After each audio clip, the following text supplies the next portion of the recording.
at the end of every empire, there's like a major war. And that's when there's the rise of a new power. So, with the advent of nuclear missiles, we don't think that's a nice option.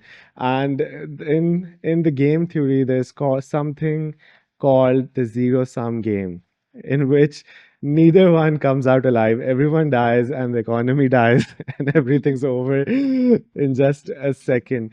But then again, we have to have some trust in humanity. We have to, even if you're an American, you have to have some trust in the Chinese people that they're not all hell bent on destroying America, and they're not really out there to just wipe out the whole world. Maybe the Chinese want to prosper as well. Maybe the Chinese want a happy life, a happy future. When America knew that this was going to happen, they what they did is they tried to prolong prolong their demise by starting a war with Russia.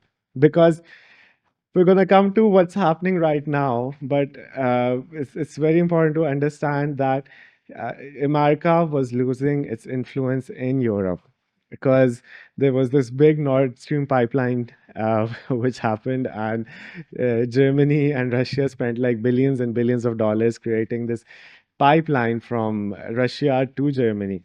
And Russia was going to export billions of dollars of gas to Europe, and Europe was going to prosper by cheap gas and electricity, and they were going to build their industries upon that energy. But what happens is that America intervenes, and America starts this new clash because how will you spend? You can only spend and maintain what you're doing by spending on something, and that was a major war. I mean, the Russia-Ukraine war has been going on for a few years, so America bought a few more years. And with the coronavirus, they also again started their money printers, and they printed a lot of money. The M2 supply went up like so much, and they again had this chance to continue whatever they were doing. But the point is that the time is coming near. Something big, something drastic is coming to United States of America and the world. And we all should be really happy because we have been living in a time of prosperity. There's been times in the world when there's been like 10 years, 20 years, 30 years of a downturn. Asia, China, Russia, these places were like 60% of the world's GDP back in like 15 or 1600s. And then came technology, then came industrialization, and suddenly we saw Europe industrializing in a massive way.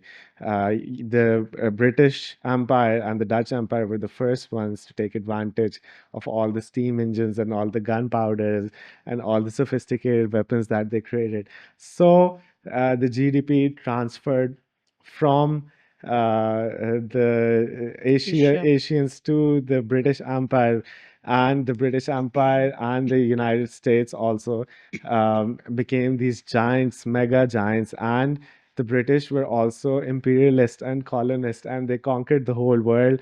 Uh, and there was the time, 100-year period in the subcontinent time when there was no GDP growth for 100 years, and people lived back then. How did they live?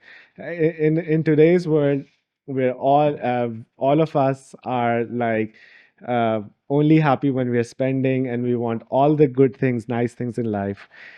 But and also we have been living through this economic miracle, or an economic Ponzi scheme, some might call, which will end at a certain point. The dollar system is going to end, and it's the end seems to be not much further. It seems to be near.